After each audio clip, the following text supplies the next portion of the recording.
अब आपके साथ में अगर कोई अच्छा मित्र रहता हो, आपके साथ में कोई अच्छा सखा रहता हो, आपके साथ में कोई अच्छा व्यक्ति रहता हो, तो आप उसको भाषा में कह सकते हो ये मेरा गण है। गण मतलब मित्र है, ये मेरा सखा है, ये मेरा कभी बुरा नहीं देख सकता, ये मेरे खिलाफ जरा सा सुन नहीं सकता, एक शब्द भी जो शिव के लिए सुन नहीं सके, वो गण है। और अगर आपका मित्र, आपका सखा, कोई दूसरा व्यक्ति आपके मित्र की बुराई कर रहा हो, कोई दूसरा व्यक्ति आपके मित्र पर उंगली उठा रहा हो, आपके मित्र के लिए आप शब्द कह रहा हो, तो फिर आप मित्रता के भाव को नहीं जान सकते। जिस समय सुदामा जी भगवान कृष्ण के पास आए तो सुदामा जी की धर्मपत्नी सुशीला ने कहा था, स्वामी आप कहते हो कि कृष्ण आपके मित्र हैं, द्वारका के राजा हैं, तो एक बार आप उनके पास क्यों नहीं जाते? क्या द्वारका के राजा केवल कहने के हैं?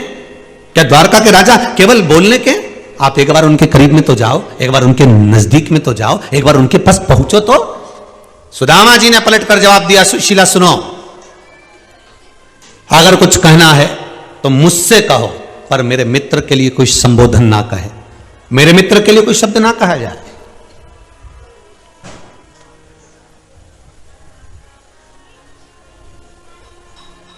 महाराज,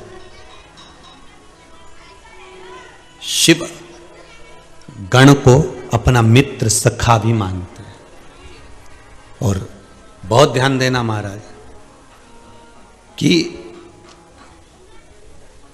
भैरव, वीरभद्र, मणिभद्र, चंदीस, नंदी, जय, विजय और इससे ना जाने कितने कितने गण हैं।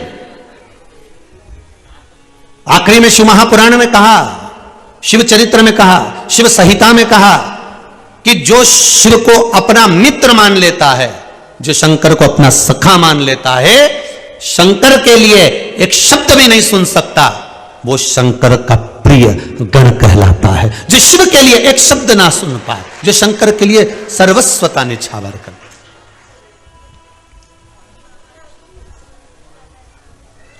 अकाल मृत्यु वो मरे, जो काम करे चंडाल का, काल उसका क्या बिगाड़े, जो भक्त हो महाकाल का।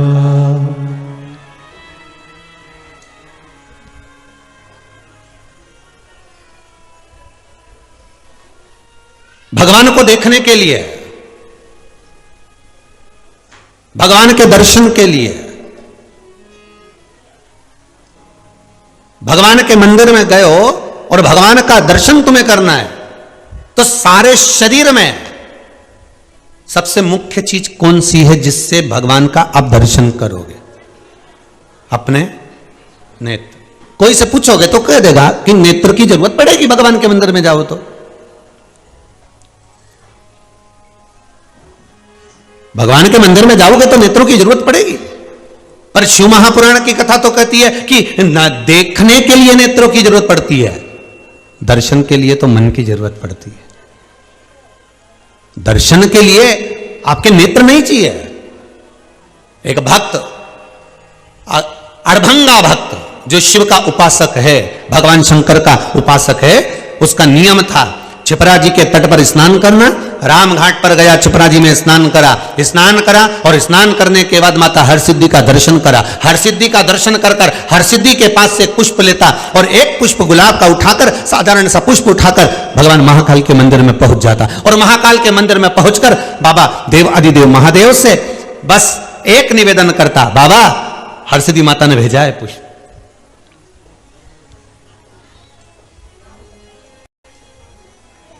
बाबा हरसिद्धि माता ने पुष्प भेजा है आपके लिए। भक्त है, भक्त के भाव में कुछ भी कर सकता।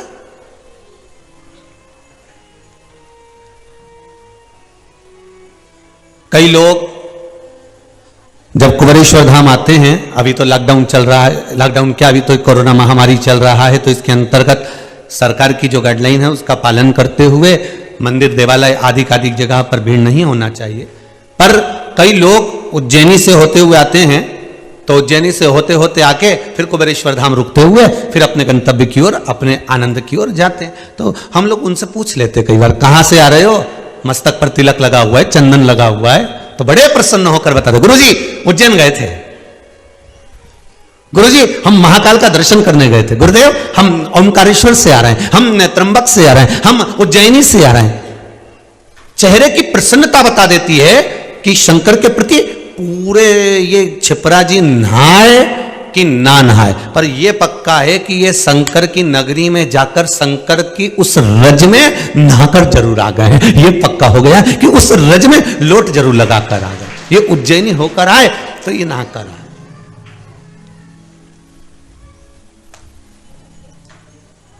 तेरी कृपा बिना न हिले एक भी अणु, लेते हैं श्वास तेरी कृपा से तनु तनु। हे गंगाधार मुक्ति द्वार ओमकार तो, ओमकार तो आयो शरण तिहारी शंभु तार तार तो।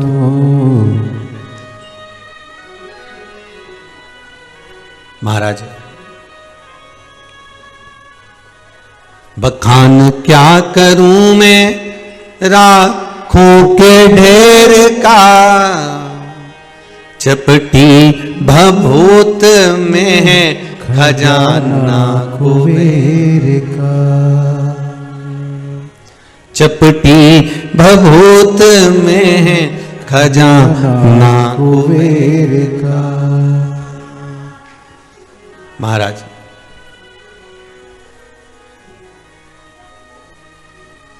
गण का मतलब है भगवान शंकर का सखा। गण का मतलब है भगवान की रक्षा करने वाला, एक अच्छा मित्र, एक अच्छा सखा, कभी बुराई नहीं सुन सकता। हां, अगर वो किसी के माध्यम से बुराई सुन रहा है, निंदा सुन रहा है, तो यह पक्का है कि वो आपका मित्र नहीं है, वो आपका मित्र नहीं है।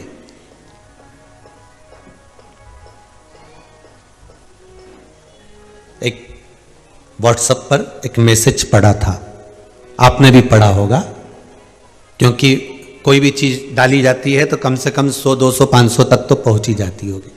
एक मैसेज में लिखा था, एक बालक ने एक अपने जिसको वो स्नेह करता था उसको मैसेज डाला कि अब मैं जा रहा हूं प्राण त्यागने के लिए। तो जिसको वो स्नेह करता था, प्रेम करता था, उसने मैसेज डाला,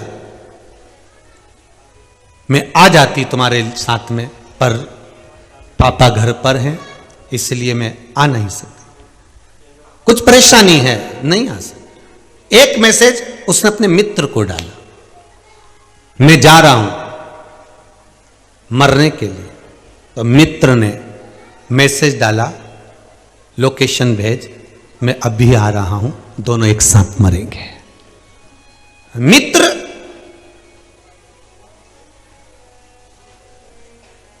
एक गण का काम कर जाता है। केवल मित्र मित्र नहीं होता। शंकर भगवान ने अगर जितने गण हैं, शंकर भगवान के माता पार्वती जी ने ब्याह के समय पर पूछ लिया, माता पार्वती जी ने मंगल विवाह करा, शादी हो रही थी, माता पार्वती जी की भांवर डल रही थी, और भांवर डलते समय भगवान शंकर को किसी चीज की जरूरत पड़ी तो उन्होंने गण को बुलाया, वीरभद्र को बुलाया, भैरव को बुलाया, मणिभद्र को बुलाया, नंदी को बुलाया, भृंगी को बुलाया, श्रृंगी को बुलाया। पर शंकर भगवान ने अपने भगवान विष्णु को आवाज नहीं लगाई, ब्रह्मदेव को आवाज नहीं लगाई, इंद्र को, वरुण को, गरुण को, 33 कोटि देवताओं को भगवान आवाज नहीं लगा कि मेरे को इस चीज की जरूरत है, तुम ला कर दो। जैसे दूल्हे के साथ में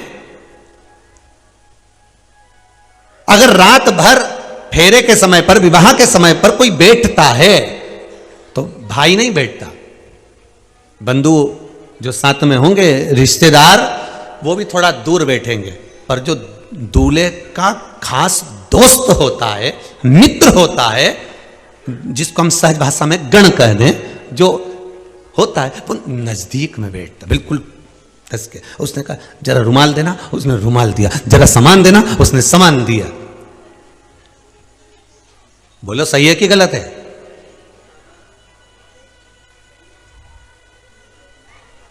ऐसे दुल्हन की जो सहेलियां होती हैं या दुल्हन की जो बहन होती है, बहन तो काम में लगी रहती है, मासी ने हवाई लगा दी, बुआ जी ने हवाई लगा दी, काका जी ने हवाई लगा दी, काकी जी ने, मामा जी ने कोई हवाई लगाई, बहन उठकर चली गई। पर उसके साथ कौन बैठी है? तो कहा उसकी सखी बैठी है। तो ये गण है, सखी बैठी है, वो गण है। अब कहीं कहीं ऐसा नियम, ऐसा रिवाज है, ऐसा नियम है कि जब दूल्हा दरवाजे पर आता है तो दुल्हन हाथ में चावल भरकर, पुष्प भरकर दूल्हे के ऊपर फेंकती है। तो दूल्हे का जो दोस्त होता ना, एकदम उसके हाथ में छाता होता है, छाता होता है तो छाता लगा लेता है, नहीं होता है तो रुमाल लगा देता है। और अगर इतने में अगर जमाई हो या फूफा हो या रिश्तेदार हो तो वो तो छाता ही ढूंढते रहते हैं, छाता लगा। पर दोस्त तुरंत आके खड़ा हो जाता है सामने। ये अंतर है गण में, मित्रता, रिश्तेदारी में, नातेदारी में अंतर है। महाराज भगवान को पाना, फिर वही प्रसंग आ गया कि मंदिर में दर्शन करने के लिए नेत्र की जरूरत पड़ती ही नहीं है। भगवान का दर्शन कभी नेत्र से नहीं हुआ, नेत्रों से तो देखा जाता है, पर दर्शन दिल से करा जाता है, हृदय से करा जाता है, मन से करा जाता है, मन से कर सकता। भगवान का दर्शन केवल मन से होता है, केवल मन से।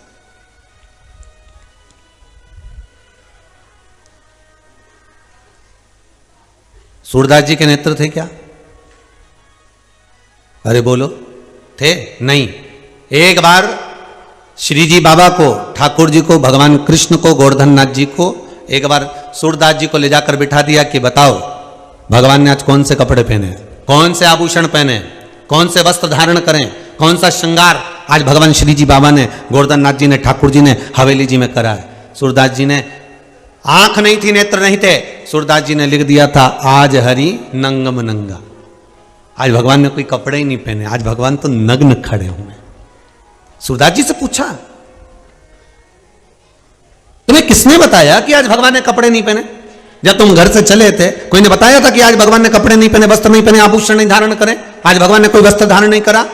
सूरदास जी बोले कि कोई बताता नहीं है मुझको। तो फिर ये भीतर के जो नयन है ना, ये मन है ना, ये दर्शन कर लेता।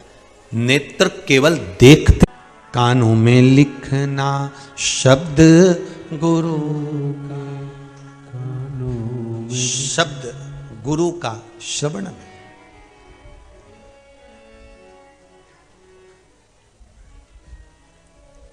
आज सवेरे की बात है, हम जहां रहते हैं घर पर, वहां कोई व्यक्ति पास में बैठकर एक तीली से एक वो कान साफ कर रहा था, कानों में घुमा रहा था। तो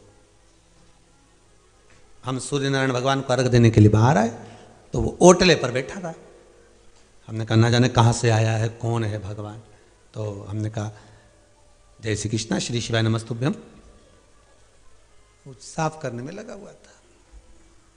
तो हमने पूछ लिया क्या कर रहे हो? अरे गुरुजी कान थोड़ा सा क्लीन कर रहा हूं। मैंने कहा बहुत बढ़िया। हमने कहा यहां बैठकर करने से कौन सा मतलब है, आस्था चैनल के सामने जाके बैठ जाओ।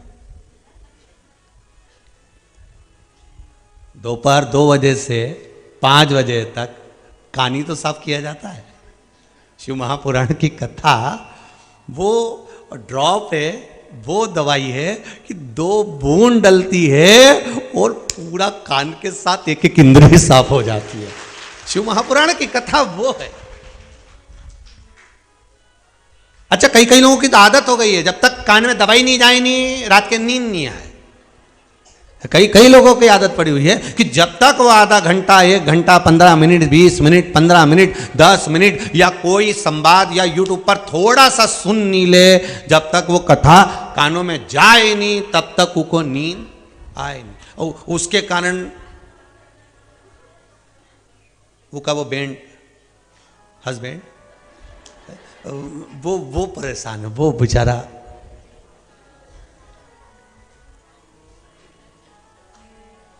अच्छा, बड़े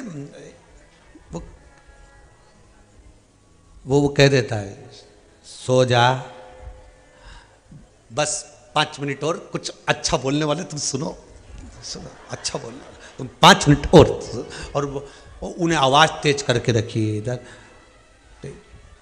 तो आवाज तो कम कर ले, बाहर मम्मी भी सुन रही है, तुम सुनो। तो अभी तक तो महाराज कुछ नहीं बोला। अच्छा, इन दोनों के जो संवाद होते हैं ना बड़े विचित्र होते हैं। एक पत्नी अपने पति से बोली, सुनो मुझे आने में थोड़ी देर हो जाएगी, तुम कपड़े धो लोगे क्या?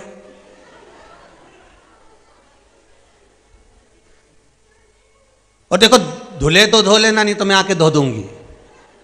अब पति 4 घंटा टेंशन में है कि किसको धोने का बोला इसने, कि तुमसे धुले तो धो देना, नहीं तो मैं आके धो दूंगी। अब ये कपड़े धोएगी कि मुझे, अब वो टेंशन में है, धोएगी क्या? अच्छा, एक ही शब्द बोला उसने, वो सबसे भारी बोला, तुमसे धुले तो धो लेना, नहीं तो मैं आके धो दूंगी। अब वो दुकान पे नहीं गया, पहले उसने कपड़े धोए, कि दादा ये कपड़े धोने की नहीं बोल के गई है, ये बाद में धोएगी। तो इससे अच्छा है कि अपन पहले ही धो दो। तो शब्द एक ही बोलती है, उसकी आदत है कम बोलती है, और बोलती भी ऐसा है कि अच्छा अच्छा कान का कीड़ा झड़ी जा जब बोले।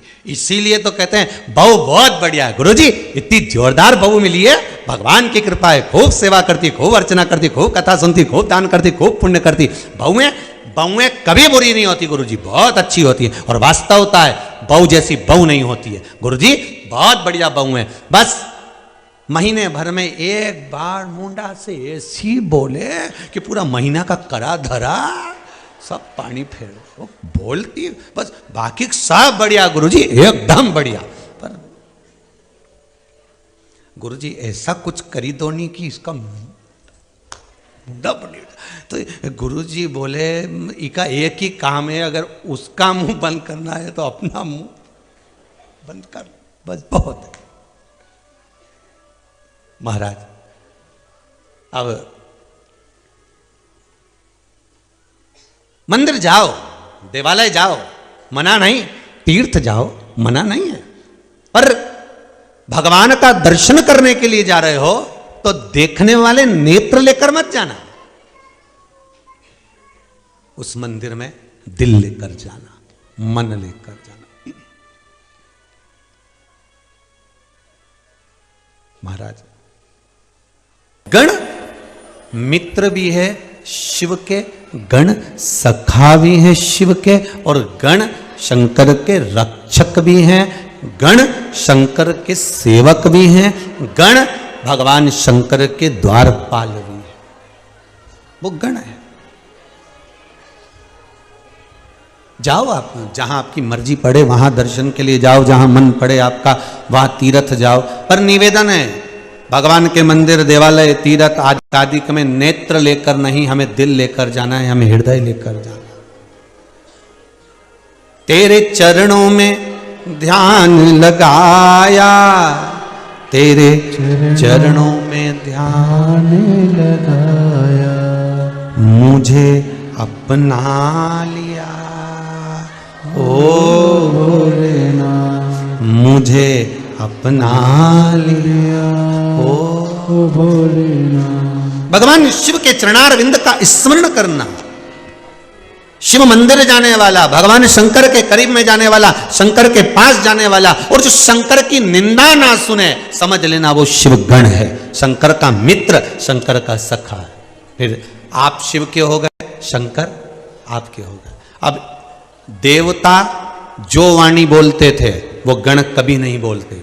बहुत ध्यान से सुनना, शिव गण, शिव महापुराण की कथा चल रही है, इसमें अपने को पहचानना है कि शंकर के गण शंकर के मित्र थे। ऐसा उन गणों में था क्या कि शंकर के सिवाय 33 कोटि देवता उन गणों की भाषा ही नहीं समझते थे।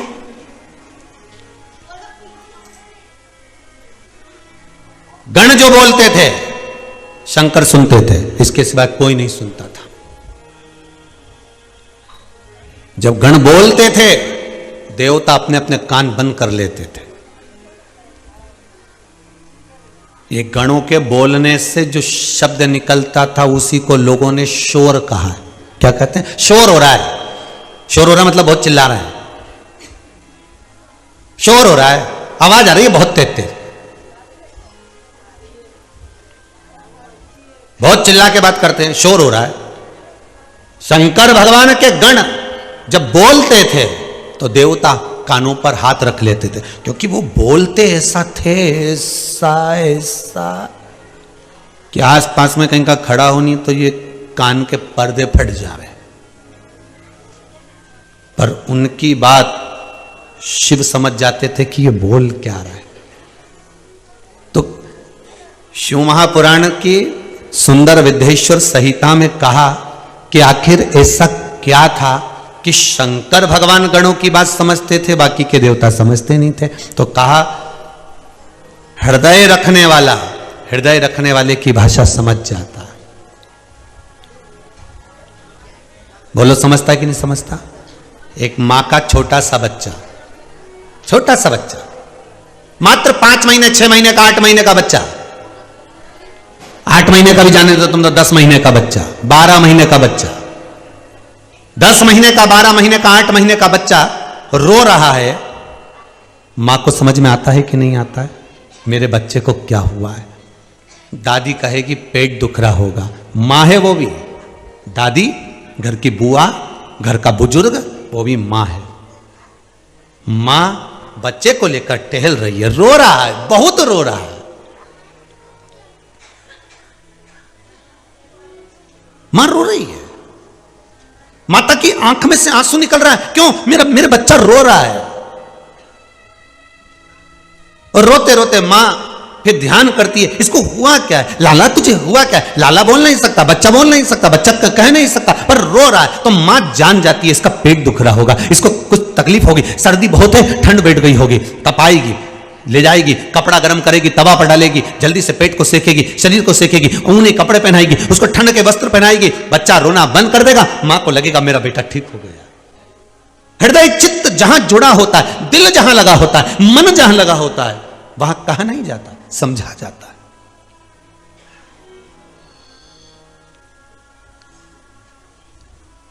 कई कई घर में ऐसे बच्चों का भी जन्म होता है जो बच्चे राल टपकाते रहते हैं, आंखों से नीर बहता रहता है, पड़ा हुआ है, बैठा है, बिठा दिया कुर्सी पर तो बैठ गया, सुला दिया तो सो गया, चला दिया तो चल लिया, बैठा, खिला दिया तो खा लिया।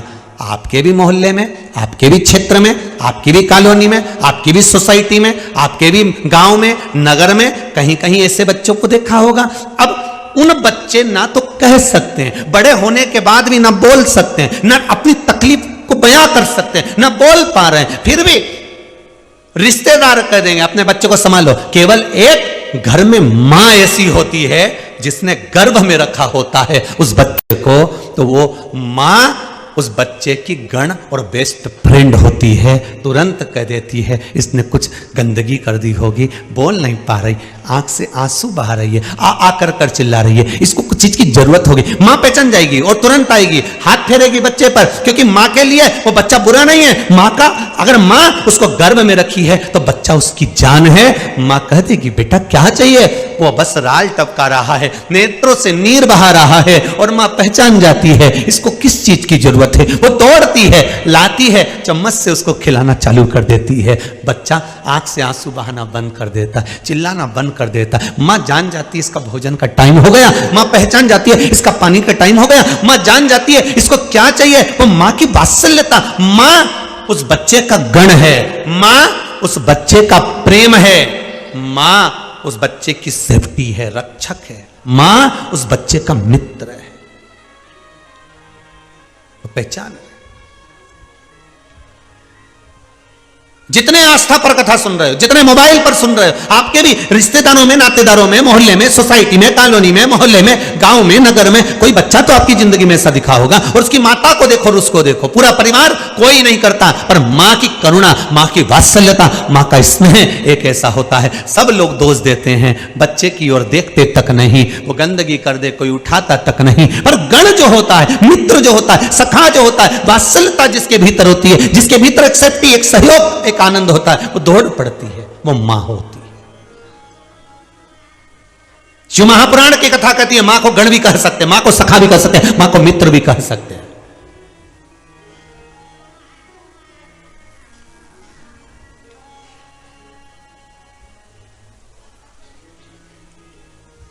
अब कहोगे दिल से, वो सुनेगा।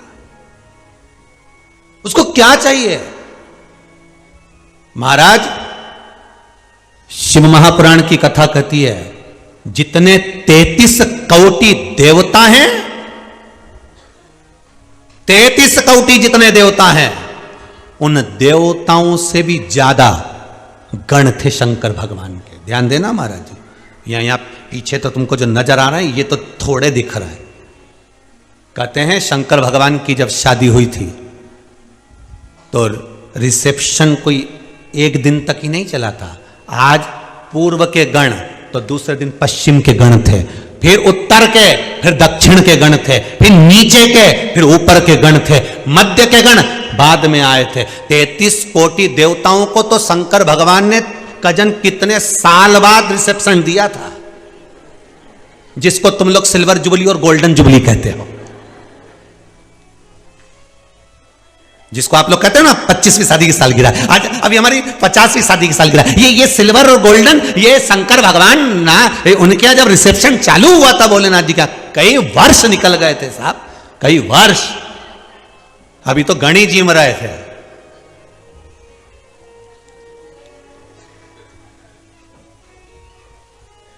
कई साल निकल गए और उसमें भी एक दिन नंदी को अहंकार आ गया था। अब बताओ, शिव जी का गण जिस पे बैठ के महादेव रोज घूमने जाए, और वो नंदी को अहंकार आ गया। एक दिन वृषभ ने, नंदी ने ब्रह्मा जी से कह दिया, ब्रह्मदेव, हे ब्रह्मदेव। ब्रह्मा जी बोले क्या बात है? अब ब्रह्मा ब्रह्मा थे। एक बार किसी ने पूछा ये नारद जी में इतनी बुद्धि कहां से आई कि हर घर में आग लगा जाते हैं, जहां जाते हैं वहां कुछ ना कुछ ऐसा बोल आते हैं कि आग लग जाती है। नारद जी को, जब देव ऋषि नारद हैं तो इनमें तो अच्छे संस्कार होना चाहिए, तो ये आग लगाने का क्रम इनके पास आया कहां से? तो नारद जी कौन है? ब्रह्मा जी के मानस पुत्र। तो ब्रह्मा जी, अब ब्रह्मदेव भी कम थे क्या जो भगवान विष्णु के सामने जाकर कह रहे हैं कि तुम्हारे पिता कौन है? भगवान विष्णु ने कहा मेरे पिता भगवान शंकर है। शंकर है तो वो कैसे हैं? दोनों ने जब पर्वत घुमाया तो शिवलिंग प्रकट हुआ, शिवलिंग तो प्रकट हो गया। अभी भी शंकर भगवान कह रहे हैं मैं भगवान विष्णु का पिता हूं, तो ब्रह्मा जी मानने को तैयार नहीं कि इनके चरण का तो सिर का। अब दोनों देखने का लिखा तो भी नहीं मान रहे, तो झूठ बोलना चालू कर दिया। अब बोलना चालू करा तो ब्रह्मा जी ने उसी समय नंदी को थोड़ी सी बुड़की मारी, थोड़ी सी फूंक दे। अब थोड़ी सी फूंक ब्रह्मा जी ने नंदी को दी। नंदी, ओ नंदी, कितना काम करता है, शंकर जी के मुंह से निकला नहीं और तू दौड़ के गया नहीं। ऐसे ब्रह्मा जी जैसे, नारद जी जैसे कहीं कहीं अपने घर में भी रिश्तेदार आ जाते हैं, वो एक ही बुड़की मार के जाते हैं। तू अकेली करती रहती है, तू अकेली। समझ लो, जैसे ही वो बोले कि तू अकेली करती रहती है, उसी समय पर मोबाइल में गाना बजा दो, श्रीमन नारायण नारायण हरि हरि।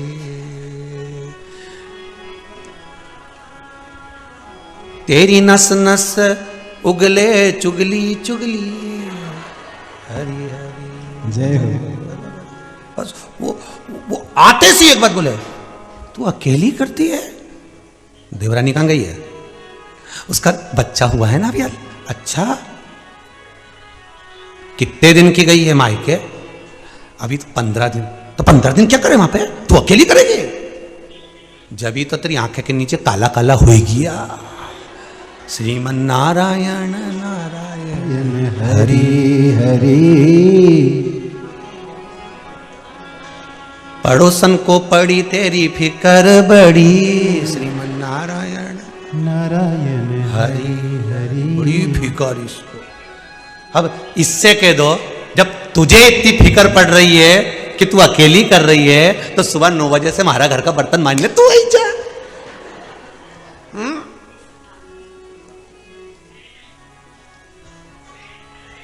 अब तू बर्तन मान ले, तू आ जा, तू आ इधर। हमारे घर में तो ढेर सारी सब्जी पड़ी, श्रीमन नारायण नारायण हरि हरि। मेरे से तो नहीं बने दादा, नहीं आना तू तो, जब इतना ज्ञान दो तू अकेली करे। बस ब्रह्मा जी ने नंदी को बुलाया और नंदी गण आए, और ब्रह्मा जी ने देखा नंदी अकेला है, और अकेले नंदी को देखकर ब्रह्मा जी ने कह दिया, ब्रह्मा जी बोले, बहुत ध्यान से सुनना महाराज, शिव गण, शिव महापुराण की कथा चल रही है। मैं दिल्ली के गोयल परिवार को, दीक्षित परिवार भोपाल को बहुत बहुत साधुवाद देता हूं, साथ में अग्रवाल परिवार को बहुत बहुत साधुवाद है कि ये वो पावन कथा शिव गण शिव महापुराण की कथा करवाई कर आपने जनमानस तक इस कथा को भेजा है। बहुत बहुत साधुवाद, बहुत बहुत धन्यवाद। ना जाने कितने जीव जो अकाल मृत्यु में मरे होंगे, जिनकी अकाल मौत हुई होगी, जो अधोगति में मरे होंगे, जिनकी अकाल मृत्यु हुई होगी, वो शिवगण शिव महापुराण की कथा सुनकर तर जाएंगे। इसलिए यहां शिव महापुराण में इस गण शिव महापुराण का आनंद है।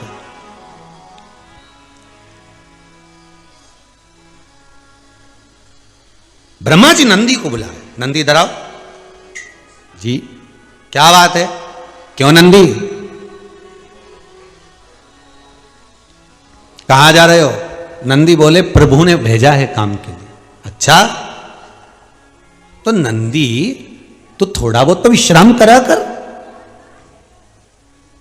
थोड़ा बहुत तो विश्राम करा कर, दिन भर काम में लगा रहता है, कभी भगवान को लेकर घूमने जा रहा है, कभी कहीं जा रहा है, कहीं जा रहा है, कभी कहीं जा रहा है। ये ना, एक ड्राइवर अगर आपके यहाँ काम कर रहा है ना, और वो ड्राइवर ईमानदार है और बहुत बढ़िया है, बहुत बढ़िया है, तो तुम उस ड्राइवर को लेके किसी अच्छे रिश्तेदार के यहाँ, कुटुंबी के यहाँ, या कोई पहचान वाले मित्र सखा आदि के यहाँ चले जाओ। फिर माँ उस ड्राइवर पर किसी की दृष्टि आ जाए, नहीं साहब बहुत बढ़िया गाड़ी चलाता है, स्पीड में बढ़िया लेके जाता है, हमारा तो पूरा काम यही संभालता है। तो उनने सोचा जब इसका काम संभाल रहा था अपना भी, तो उन्हें कहा कितना मिले रे तेरे को माँ? मां तनख्वाह कितनी मिलती है? 6,000। 6,000 बस? क्या हो 6,000 में? बस पर सेठ जी अच्छे हैं, मेरा सब संभाल लेते हैं। अरे 6,000 में क्या होता है? उसने वो भभूति फूकना चालू कर दी। कौन सी भभूति? वो चुगली की, निंदा की, और जो फूकना चालू कर, फिर गाना बजा दो, श्रीमन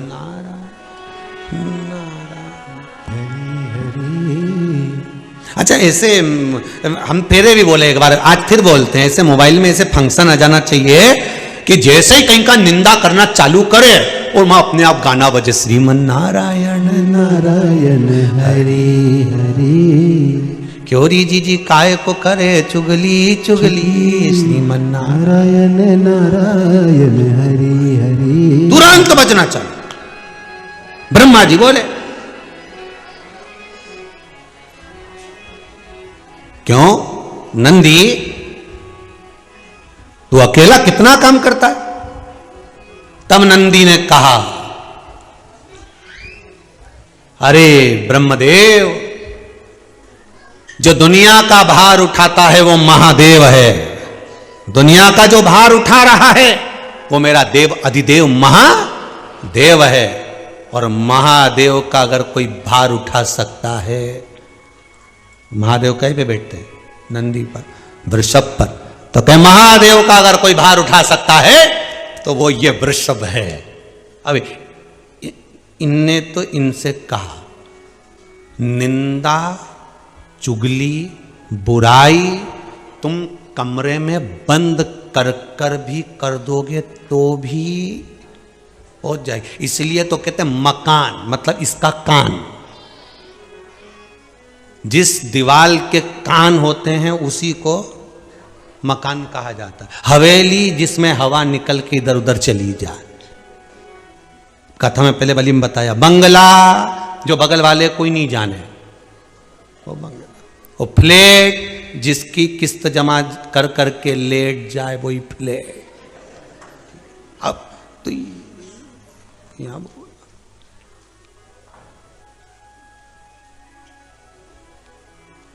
अब बोला वो, और जैसे ही भगवान नंदी ने कहा, नंदी बोले प्रभु सारे जगत का जो भार उठाए वो देव अधिदेव महादेव, और जो महादेव का भार उठाए वो केवल एक वृषभ, मैं हूं नंदी, शिव का गण, भगवान शंकर का गण, मैं नंदी। अब वो निंदा करी थी 7 ताले में। बहुत ध्यान देना जीजियों और भाइयों, आप सबसे एक प्रार्थना है, कभी किसी के सामने आपने अगर कोई बात बोली है तो ये पक्का है जिसकी बोली है वहां तक कोई नहीं कहेगा तो भी खबर पहुंच जाएगी।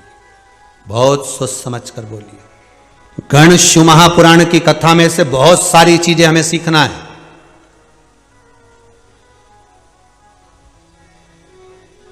गण शिव महापुराण की कथा में से हमें बहुत सारे संवाद सीखना है। हमारी बुराइयों को हमें बाहर भगाना है गणों की कथा से।